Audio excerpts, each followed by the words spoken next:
আজ মঙ্গলবার, মকর সংক্রান্তির জন্য স্কুল ছুটি থাকায় সকাল সকাল আমি আর আমার বর চলে গেলাম বাবুঘাট।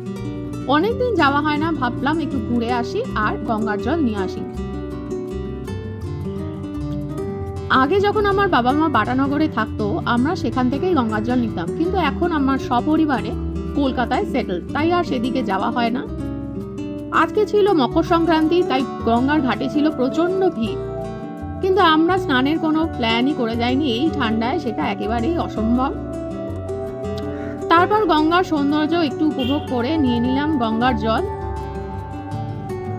রথ দেখা কলা বেচা একসাথে আর কি।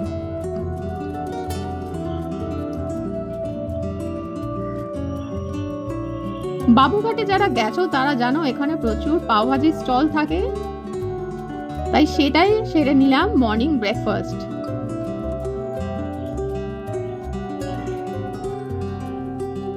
সকালের গঙ্গার ঘাটের ফুরফুরে হাওয়া আর তার সাথে গরম গরম পাওভাজি, কম্বিনেশনটা জাস্ট ফাটাফাটি।